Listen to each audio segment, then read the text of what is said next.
Neutral is an integral part of fighting games. It is what we describe as a situation where neither you or your opponent has a distinct advantage. It happens at least once per round, and it's the gateway to gain control over the match. And despite its immense importance, it's not something talked about in detail often because, well, it's quite complicated. Like the Guilty Gear lore. Okay.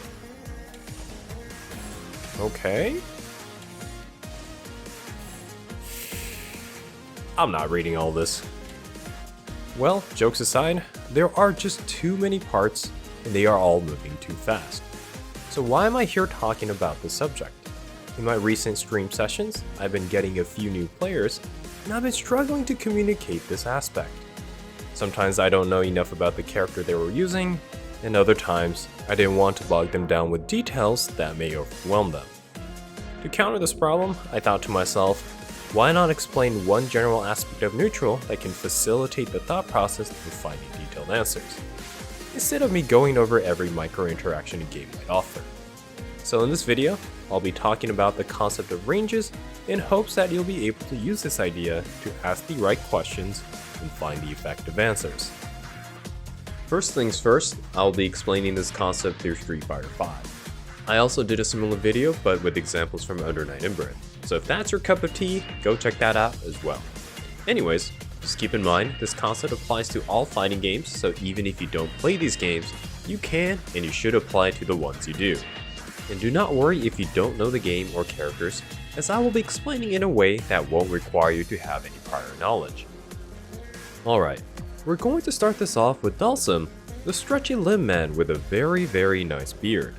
Perhaps the character that is on everybody's list of top 5 characters that they enjoy playing against the most. He's a character that has strong mid and long range attacks, but also has tools to deal at closer ranges. To understand his strengths and weaknesses, let's go over some of his prominent attacks.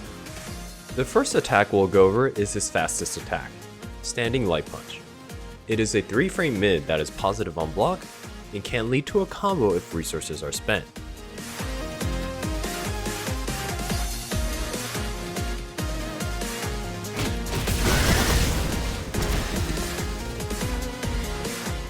The second set of attacks are his back and down back medium kick. They have a 6 and 7 frame start respectively, and are low committal mid-range attacks that can be comboed into a knockdown without the use of resources.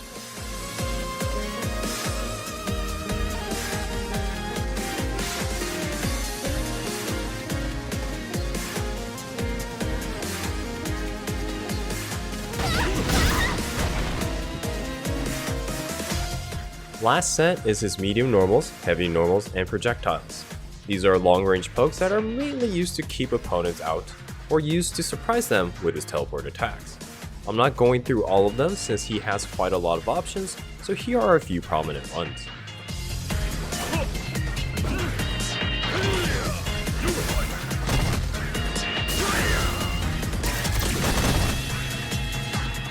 By putting these all together, we can see the general ranges that Dulcim can generate damage. At the same time, we can see the gaps in between where he might be lacking in potential. As a side note, Dulcim does have more moves than this, but for the sake of simplicity, I decided to keep them out. But what about his slide attacks or V-trigger or aerial attacks? I understand, but this video is to explain general concepts and is not a Dulcim specific guide.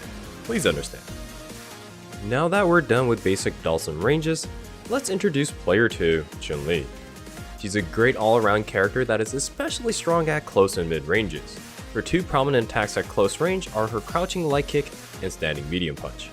Crouching light kick has a 3-frame startup and can be comboed into a knockdown without meter. Her standing medium punch is slower at 5 frames, but is +3 on block, which can lead to very potent frame traps.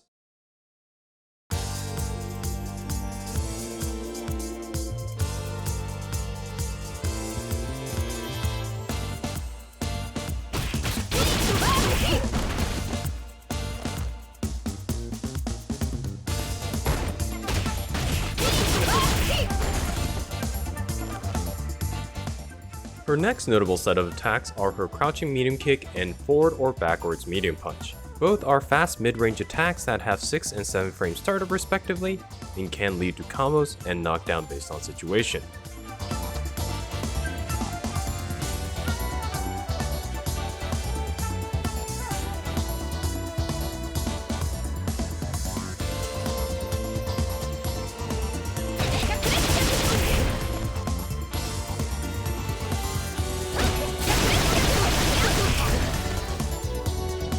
The last attack we're going to look at is the Projectile.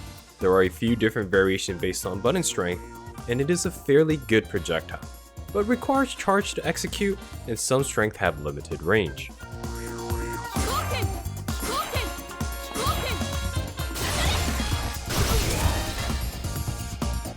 Now that the prominent attacks of each character are explained, let's look at how they match up to each other. At the very close ranges, Chun Li has a strong advantage. They both have fast normals, but Chun Li has much more damage potential compared to Dulcim. She can score knockdowns without meter and frame trap more effectively with her standing medium punch. Dulcim, on the other hand, requires meter for good damage and knockdowns.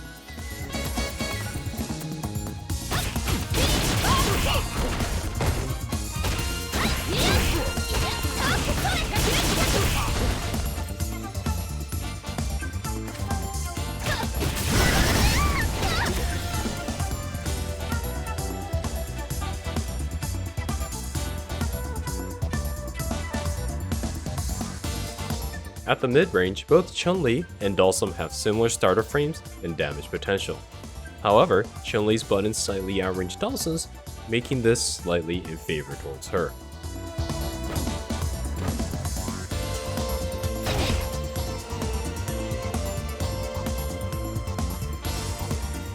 Long range is where Dulcim shines. His attacks completely outrange Chun Li's normals, and he also has a myriad of solutions against a projectile.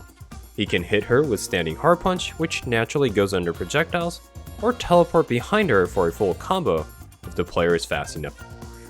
The risk reward heavily favors Dulcim at these ranges.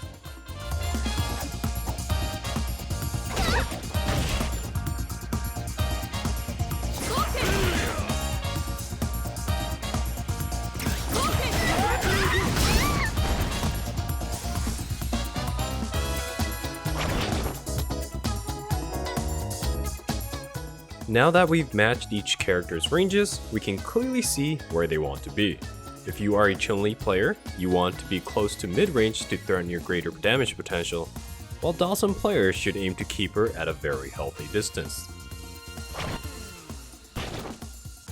Analysis like these can help you greatly on where to go and start asking the question, how do I get there? For example, if Chun Li is at full screen and wants to get closer to Dulcim, she can do things like walk and block to get closer, or bait attack to whiff punish them.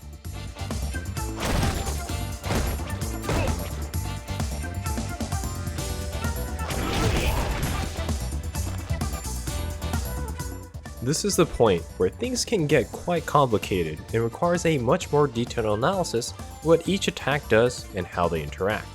Unfortunately, I'm not going to do that here since that is not the point of this video. However, by going through this thought, you can filter down the critical parts of the approach and get a better idea of the risks and rewards associated with spacing. So to summarize, first, analyze each major attack points for your character and your opponent. Second, compare those ranges and find a distance where you can gain the advantage. And lastly, find a way to get to those ranges in an efficient manner. Hope that helped. If you have any thoughts, let me know in the comments below. If you guys like this topic, I might make more videos trying to cover the other aspects of neutral. And if you want more details regarding the character interactions shown in the video here, stop by the Sleeleaf Dojo stream. Alright, till next time, have fun with finding it.